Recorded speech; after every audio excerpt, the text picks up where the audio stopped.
আল্লাহর কাছে কান্না করে কান্দে আর কই, মালিক আমাদেরকে তুমি সিংহের হাত থেকে রেহাই দাও, আল্লাহ তুমি মুক্তি দাও। এমনভাবে আল্লাহর কাছে কান্নাকাটি করে। দিনের বেলাও বাচ্চাগুলা ঘর থেকে বের হয় না।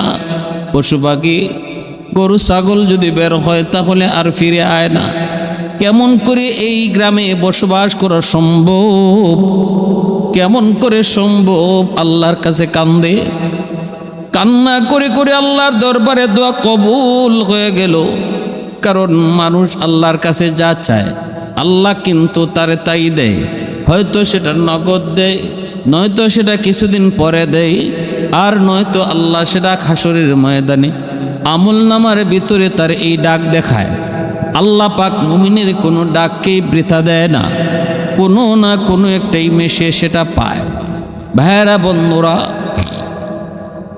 হঠাৎ করে গ্রামের মানুষ একদিন দেখতে পেল সন্ধ্যার টাইম গ্রামের ভিতরে একজন আল্লাহওয়ালা গাছের নিচে দাঁড়ায় দাঁড়ায় তিনি নামাজ আদায় করে।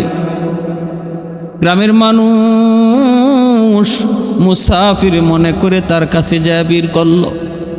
নামাজ শেষ হতেই বলতেছে, মুসাফির কোত্থেকে এসেছেন, কই যাবেন জানি না, কিন্তু দ্রুত যান, কারণ একটু পরেই সন্ধ্যা নেমে আসবে। আর আমাদের গ্রামের ভিতরে একটা সিংহের বড় ত্রাস। এই সিংহের জ্বালায় কেউ সন্ধ্যার পরে ঘর থেকে বের হয় না। যদি কেউ অচেনা মানুষ সন্ধ্যার পরে গ্রামে ঢুকে তাহলে তারও সিংহটায় খেয়ে ফেলে। অনেক লাশ, অনেক হাড্ডি গুড্ডি আমরা সকালবেলা পাই। অচেনা মানুষের, অজানা মানুষের, কেউ রাতের বেলা পাইলেই তারে খেয়ে ফেলে। অতএব আপনি কে গো জানি না, আপনি দ্রুত এলাকা ছাড়েন, নিরাপদ জায়গায় চলে যান। কিন্তু ওই আল্লাহর ওয়ালির চেহারার মধ্যে মুচকি হাসি, প্রশান্তির হাসি। তিনি ডাক দিয়া কই, আমি তো এই গ্রামে এজন্যই এসেছি, আমি তো আসি নাই, আমাকে পাঠানো হয়েছে। আমি স্বপ্ন যুগে এই গ্রাম দেখেছি, আমাকে স্বপ্নে আদেশ করা হয়েছে এই গ্রামে তুমি যাও, গ্রামের মানুষগুলা তোমার অপেক্ষায়, ওই গ্রাম তোমার অপেক্ষা করে আমাকে স্বপ্নে দেখানো হয়েছে। আমি তো জেনেছি, শুনেছি, জেনে শুনে বুঝি আমি এখানে এসেছি। টেনশন তোমরা করবা না। সিংহ নিজের ইচ্ছায় দুনিয়াতে আসে নাই, সিংহটাও আমার আল্লাহ পাকের মাখলুক। আমি যেই খালিকের মাখলুক, ওই সিংহ ওই খালিকের মাখলুক। সিংহকে আল্লাহ বানাইছে আমাদের খেদমতের জন্য, ক্ষতি করার জন্য নয় রে। আর তোমারে আমারে আল্লাহ বানাইছে আল্লাহর বন্দেগীর জন্য। হুয়াল্লাযী খালাকা লাকুম মা ফিল আরদি জামিআ। আল্লাহ রাব্বুল আলামিন বলেন, তামাম দুনিয়া আমি আল্লাহ বানাইছি তোমাদের খেদমতের জন্য। অতএব মানুষ যদি মানুষের মতো হয় তারে সিংহ চিনে। যেমনভাবে মুজাদ্দিদ আল ফেসানি রহমতুল্লাহি আলাইহি বাদশাহ আকবর জেলখানার ভিতরে বন্দি করে রেখেছিল। রয়্যাল বেঙ্গল টাইগার জেলখানার ভিতরে বাদশাহ আকবর পাঠায় দেয় মুজাদ্দিদ আল ফেসানি রহমতুল্লাহি আলাইহিকে খাওয়ার জন্য। মন্ত্রী পরিষদ লয়ে আসে, দাঁড়ায় দাঁড়ায় তামসা দেখবে কেমনে তার হাড্ডি গুড্ডি খায়। কিন্তু তাকায় দেখে, বাদশাহ আকবরও তাকায় দেখতে পেল, যেই সিংহ মানুষ দেখলে খায়, যেই বাঘ মানুষ দেখলে পরে হিংস্র হয়, ওই বাঘটা মুজাদ্দিদ আল ফেসানি রহমতুল্লাহি আলাইহি কাছে যায় এমনভাবে মাটিতে বসলো, জিব্বাটা বের করে দিল। আর মুজাদ্দিদ আল ফেসানি রহমতুল্লাহি আলাইহি তার পা তার জিব্বার সামনে তুলে ধরল। লেজ নাড়ায় নাড়ায় ওই বাঘটা বুঝাইতেছে, আমি তো আপনারে চিনি। ও গো আল্লাহর ওয়ালি, ওই জালেম আপনারে চিনে না, কিন্তু আমি তো আপনারে চিনে ফেলেছি। আপনি তো সাধারণ মানুষ নন, আপনার মতো মানুষদের উসিলায় আল্লাহ পাক জমিন টিকায় রাখছে। আমার মতো বাঘরে আল্লাহ খাওয়াইতেছে, সাপরে আল্লাহ পালতেছে, বাঁচায় রাখছে। আসমান আসমানের জায়গায়, জমিন জমিনের জায়গায় আল্লাহ টিকায় রাখছে। আপনার মতো মানুষের উসিলায় আমি তো আপনারে চিনে ফেলেছি।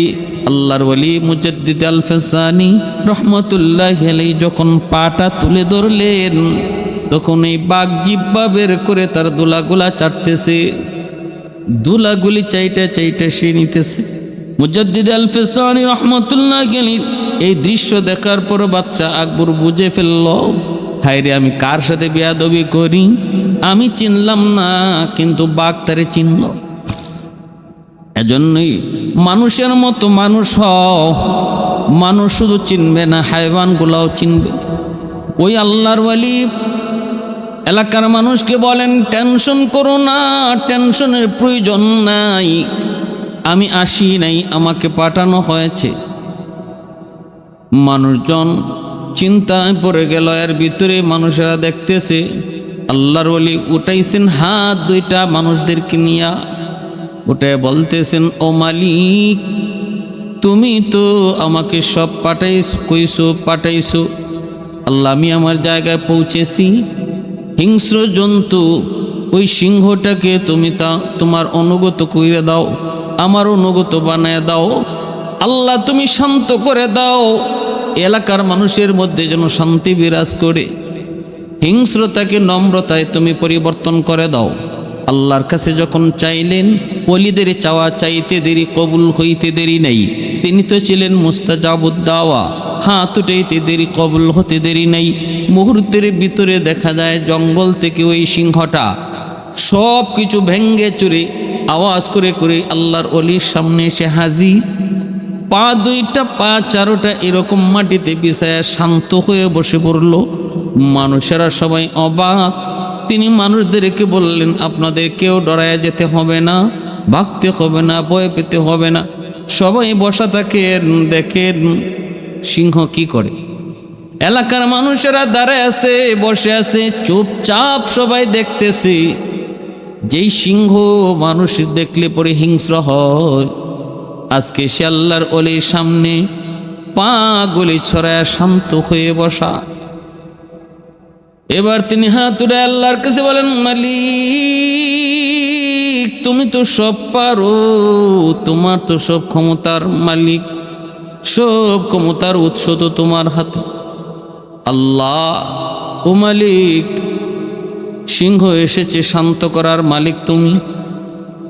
সিংহটা পাশে আসতেই তার মাথায় হাত বুলাইয়া আস্তে করে আদর করে ডাক দিয়ে বলেন, বাচ্চা আসো। কাছে আনলেন, তার বডিটা হাত দিয়ে এরকম আদর করলেন। সিংহটাই যেন মায়ের কুলে এসে যেন বইছে, এমনভাবে শান্ত হইয়া হুজুরের কাছে এসে বসলো, আল্লাহর ওলির কাছে এসে বসলো। তিনি বার বললেন, আল্লাহ তোমাকেও হিংস্র করে বানায় নাই, তুমি যেমন হবে আজকে থেকে বনের রাজা, তেমন হবে এলাকার মানুষের জন্য রক্ষক। এতদিন ছিলে তুমি ভক্ষক, আজ থেকে আল্লাহর কাছে চাইয়া নিলাম তুমি হবে এলাকার মানুষের রক্ষক। এই কথা বলা মাত্রই সিংহটা মুহূর্তের ভিতরে সে যেন আল্লাহর ওলির সমস্ত কথা মাথা পেতে মেনে নিল। সে হয়ে গেল মানুষের জন্য নিরাপত্তার এক বেষ্টনী। দেখা গেল এখন সে রাতের বেলা মানুষ আর ভয় পায় না। ওই মানুষের পাশ দিয়ে সিংহটা যায়। সিংহটা হুজুরের কাছে সবসময় বসে থাকে। হুজুর কথা বলেন, আল্লাহর ওলি কথা বলেন, মানুষ যেমন তার বয়ান শুনে, সিংহ বসে বসে তার বয়ান শুনে, যেন সিংহটাও চোখ দিয়া পানি ফালায়। এরকমভাবে একটা শান্ত ভদ্র মানুষের মতো হয়ে গেল। আমার ভাইরা, কিছুদিন পরে আল্লাহর ওলি তিনি অসুস্থ হয়ে পড়লেন। এলাকার মানুষদেরকে ডাকলেন আর বললেন, আমি অসুস্থ হয়ে পড়েছি, জানি না আর কয়দিন দুনিয়াতে বাঁচব। মানুষেরা হুজুরের খেদমত করে, সিংহটাও পাশে বসে বসে চোখের পানি ফালায়। হুজুর তো অসুস্থ, বিভিন্ন জাতের খানা নিয়ে আসে, হুজুর খানা বন্ধ হয়ে গেল। সিংহটাও চোখের পানি ফালায় ফালায় সেও কান্দে। এইভাবেই অসুস্থতা দিন দিন বাড়তে লাগলো, অসুস্থতা দিন দিন বাড়তে লাগলো। এলাকার মানুষদেরকে তিনি ডাইকে বললেন, শোনো বাবাজিরা, আমার ইন্তেকালের পর আমার জানাজার নামাজে কিন্তু সিংহটা আসবে। তোমরা আমার জানাজার নামাজে সিংহ আসা দেখে ভয় পেও না, কারণ সে তো আর শুধু হিংস্র না, জানোয়ার না, সে আল্লাহর একটা বাদ্য বান্দার মতো হয়ে গেছে, শান্ত সুষ্ঠু স্বভাবে। অতএব তোমরা তারে দেখে ভয় পেও না। আল্লাহর ওলি ইন্তেকাল করলেন, মানুষজন যেমন ভাবে কান্না করেছে, সিংহটা যেন এর চেয়েও আরো বেশি কান্না করেছে। কারণ সিংহ যদিও সে একটা হায়ওয়ান, ভালো করে জানে আল্লাহওয়ালা আলেমের ইন্তেকাল যেন দুনিয়ার ইন্তেকাল। মৌতুল আলিম কা মৌতুল আলম, একজন আলেমের ইন্তেকাল হওয়া মানে দুনিয়ার ইন্তেকাল। আসমান কান্দে, জমিন কান্দে আল্লাহওয়ালার ইন্তেকালে। কারণ যখন কোন আল্লাহর ওলির ইন্তেকাল হয়, তখন যে আসমান দিয়ে তার আমল উঠত, ওই দরজা দিয়ে আমল আর উঠে না, আসমান তখন কান্না করে। যেই জমিন এসে তসবি পড়তো, ওই জমিনে আর তসবি পড়া হয় না, তখন ওই জমিন কান্না করে। এই কথা আল্লাহ কোরআনের মধ্যে বলছেন, আল্লাহওয়ালাদের ইন্তেকালে আসমান জমিন কান্না করে। ভাইরা বন্ধুরা, এর ভিতরে দেখা গেল হুজুরকে দাফন করা হয়। জানাজা যখন দেওয়া হবে, কথা মতোই দেখা গেল সিংহটা জানাজার নামাজে শরীক। মানুষজন যেমন করে জানাজার নামাজে দোয়া পড়ে, যখনই কোনো তকবীর দেওয়া হয়, 4 তকবীরে জানাজার নামাজ, প্রতিটা 4 তকবীরের সময় সিংহটা মাথাটা নোয়া যেন সেজদা করে, মাথাটা নোয়া নোয়া সেজদা করে। বাইরা বন্ধুরা, এইভাবেই আল্লাহর ওলি ইন্তেকাল হলো, জানাজা হলো, দাফন হলো, কবরস্থ করা হলো। কিন্তু মানুষজন কবরে রাখার পর সবাই যার যার মতো করে চলে আসলেও সিংহ কবরের পাশ থেকে যায় না গো। কবরের পাশে দিন রাত বসে বসে শুধু কান্না করে, যেন সে কি হারাইলো। রাতের বেলা এলাকার মানুষেরা কান্নার আওয়াজ শুনতে পায়, বুক ফাটা কান্নার আওয়াজ। এটা কোনো মানুষের কান্না নয়, আল্লাহর ওলির কবরের পাশে বসে বসে সিংহের কান্নার আওয়াজ, বুক ফাটা আর্তনাদ, এমন কান্নার আওয়াজ মানুষেরা শুনত। বাইরা বন্ধুরা, আর হুজুর যে বলে গেছেন, আমার দুনিয়া থেকে বিদায়ের পর তুমি তোমার জীবনে যতদিন থাকবে, ততদিন এলাকার মানুষের জন্য তুমি হবে রক্ষক। এই সিংহ এখন কবরের পাশে বসে বসে শুধু কান্না করে, জঙ্গলে যায় না। মানুষেরা খাবার দেয়, খাবারও খায় না, গোশত আইনা দেয়, খায় না। যন্ত্রণা, বিরহ যন্ত্রণা সইতে পারে না। আল্লাহর ওলির বিরহ যন্ত্রণা সইতে পারে না। দিন যায় রাত যায়, দুর্বল হয়ে পড়তেছে সিংহটা। একদিন এলাকার মধ্যে মহামারী দেখা দিল, মানুষজন মহামারীতে পড়ে গেল। একটা বাচ্চা গায়েব হয়ে গেল। মা বাগান থেকে এরকম বনাজি ঔষধ আনতে যায়া সন্তানটারে খুঁজে পায় না। কান্নার আওয়াজ সিংহের কানে আসা মাত্র সিংহটা জঙ্গলের মধ্যে দৌড়াইতে লাগলো। ছোট বাচ্চাটার নাম ছিল সুলাইমান, মার নাম ছিল ফাতেমা। খুঁজতে খুঁজতে এসে গুহার ভিতরে যায় এই বাচ্চাটারে পাইল। সিংহটায় সুলাইমান এই বাচ্চাটারে নিজের পেটের মধ্যে তুইলা মানুষের সামনে, মায়ের সামনে এসে হাজির করে দিল। ওই যে হুজুর বলছিলেন, আজ থেকে তুমি রক্ষক নও, তুমি ভক্ষক নও, তুমি হবে এলাকার জন্য রক্ষক। এরপরে আবার একটা দিন এলাকায় আগুন লাগলো। একটা দুধের বাচ্চা ঘরের ভিতরে আগুনের ভিতরে আটকা পড়ল, হইচই পড়ে গেল।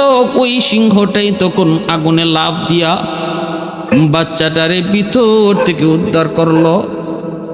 এরকম ভাবে এলাকার মানুষ এবার তারা বুঝলো, সিংহ তো আর আমাদের ক্ষতির কারণ না, বরং সিংহ এখন কাছে না থাকলে এলাকার মানুষ আরো ভয় পায়। কোন বিপদ জানি আসতেছে, সিংহরে দেখি না কেন, কাছে থাকলে মানুষেরা আরো নিরাপদ থাকে। বেশ কিছুদিন পর এই সিংহটা ওই রকম না খায়া খায়া মারা যায়, না খায়া খায়া মারা যায়। এলাকার মানুষেরা ওই সিংহটার মারা যাওয়ার পরে তারে হুজুরের কবরের পাশে তারা দাফন দেয়। একটা মাখলুক, একটা জানোয়ার, সে আল্লাহওয়ালাকে চিনল, চিন্নে সে মানুষের খাদেম হলো।